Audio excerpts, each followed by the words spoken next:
विद्यार्थ्यांची डोकी फोडणाऱ्या रस्त्यात फरफटणाऱ्यांची यादी देणार सीजेपीचे आशुतोष रांका यांची माहिती। यादी दिल्यावर पोलीस काय कारवाई करतात हे पाहू। दिल्ली पोलिसांच्या फेस रिकॉग्निशन सिस्टीम व्हॅनवरून रांका यांचा टोला। दिल्लीतील जंतर मंतरवरील आंदोलनात 2000हून अधिक रेकॉर्डवरील गुन्हेगार। दिल्ली पोलिसांचा दावा, फेस रिकॉग्निशन व्हॅनद्वारे रेकॉर्डवरील गुन्हेगार आढळल्याची दिल्ली पोलिसांची माहिती।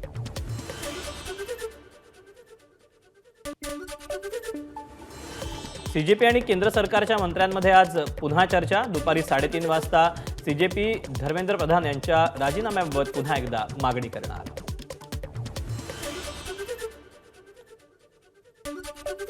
केंद्र सरकार आणि सीजेपीच्या शिष्टमंडळाची चर्चा झाल्यानंतर सीजेपी प्रमुख अभिजित दीपके यांनी विद्यार्थ्यांशी संवाद साधला। धर्मेंद्र प्रधान यांच्या राजीनाम्याशिवाय माघार घेणार नसल्याचं त्यांनी पुन्हा स्पष्ट केलं। सीजेपी प्रमुख अभिजित दीपकेंना टायफॉइड झाल्याची त्यांची माहिती। रक्त तपासणीनंतर निदान काहीही झालं तरी आंदोलन सुरूच ठेवण्याचा निर्धार।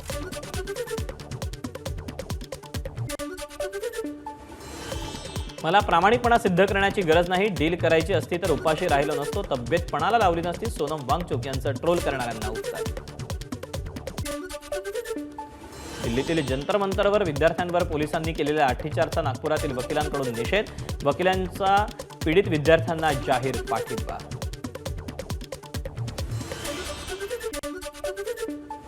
दिल्लीमध्ये पेपरफुटी प्रकरणांच्या जलद सुनावणीसाठी नागपूर आणि छत्रपती संभाजीनगरमध्ये 2 विशेष न्यायालय।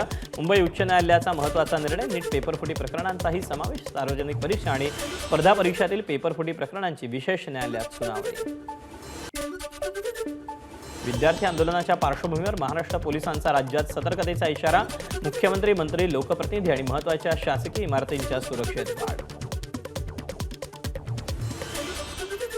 उद्या राज आणि उद्धव ठाकरेंचा विद्यार्थ्यांच्या समर्थनार्थ मुंबईत मोर्चा। शिवाजी पार्क ते सिद्धिविनायक मंदिरापर्यंत मोर्चा।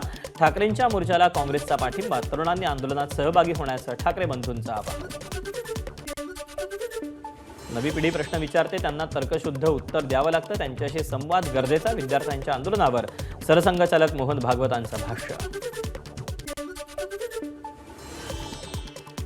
विद्यार्थ्यांच्या आंदोलनाच्या पार्श्वभूमीवर एनटीएचं मोठं पाऊल। नॅशनल टेस्टिंग एजन्सी अर्थात एनटीएमधील 47 अधिकारी बडतर्फ। अधिकारी हे लहान मासे। अभिजित दीपकेंचं कारवाईवर भाष्य। राज्यातील टीईटी पेपरफुटीतील मुख्य आरोपी विजेंदर कुमार गुप्ताला बिहारमधून बेड्या। गुप्ताला आणलं भिवंडीत। आणखी एक आरोपी इंद्रजित सिंगलाही बिहारमधून केली अटक। पुढील महिन्यात राहुल गांधी पुणे दौऱ्यावर। पहिल्या किंवा दुसऱ्या आठवड्यात राहुल गांधींचा दौरा। राहुल गांधींच्या नेतृत्वात मोर्चा होण्याची शक्यता। शरद पवारांची दुपारी 4 वाजता पुण्यातील मोदी बागेत पत्रकार परिषद। दिल्लीतील विद्यार्थी आंदोलनावर काय भूमिका मांडणार याकडे लक्ष। जळगावात शिवसेनेच्या जिल्हा प्रमुखाच्या कार्यालयात बसून बीएलओकडून एसआरआयचं काम केल्याचा आरोप। सामाजिक कार्यकर्ते पियुष पाटील यांनी विष्णू भंगाळे यांच्या कार्यालयात बीएलओला रंगेहात पकडल्याचा दावा। ठाण्यातल्या दिव्या शहरात एसआर प्रक्रियेला हरताळ। घरोघरी पडताळणीऐवजी कॅम्पवर भर। घरोघरी जाऊन एसआर प्रक्रिया का राबवली जात नाही, ठाकरेंच्या शिवसेनेचे नेते रोहित मुंडेंचा सवाल। राष्ट्रवादी काँग्रेसच्या राष्ट्रीय अध्यक्षा सुनेत्रा पवार यांच्या मार्गदर्शनाखाली पक्षाचं काम योग्य पद्धतीनं। दोन्ही राष्ट्रवादीच्या विलीनीकरणाबाबत खोटे नरेटिव्ह पसरवले जात असल्याचा मंत्री आदित्य तटकरे यांचा आरोप।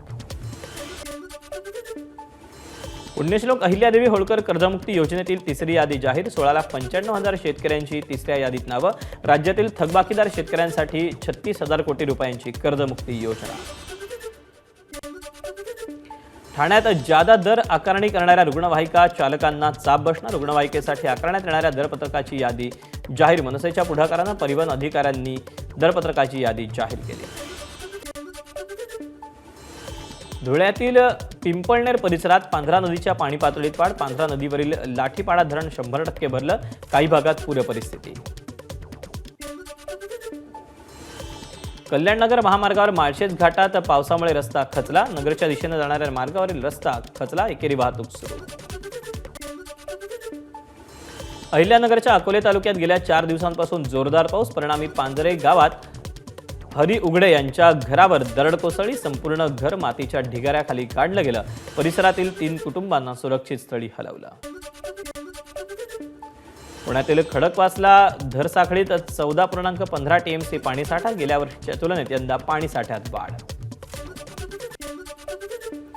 पुणे जिल्ह्यात पवना धरण 98% भरलं, धरणातून 7,000 क्युसेकनं पाण्याचा विसर्ग. मुंबईला पाणी पुरवठा करणाऱ्या 7 जलाशयात 83% पाणीसाठा, मुंबईला 10 ते 11 महिने पुरेल एवढा पाणीसाठा जमा. पावसानं उसंत घेतल्यानंतरही गोदावरी नदीचा पूर हळूहळू ओसरतोय. पुरामुळे पाण्याखाली गेलेला रामसेतू आता पुन्हा दिसू लागला. पाणवेलींचा पुलाला वेढा.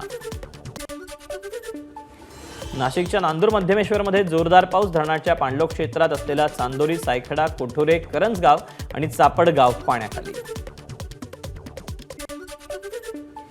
नाशिकमध्ये तुफान पावसामुळे गोदावरी नदीला पूर, परिसरात गावांमध्ये पाणी. आमदार गोकुळ गीते आणि आमदार दिलीप बनकर यांनी निफाड तालुक्यातील सायखेडा आणि चंदेरी गावातील पुराचा आढावा घेतला. सांगलीतील वारणा खोऱ्यात दमदार पाऊस, चांदोली धरण 79% भरलं, वारणा नदीपात्रात विसर्ग. ठाण्यातील कासारवळी पारिजात गार्डन परिसरात झाड कोसळलं, 2 गाड्यांचं नुकसान.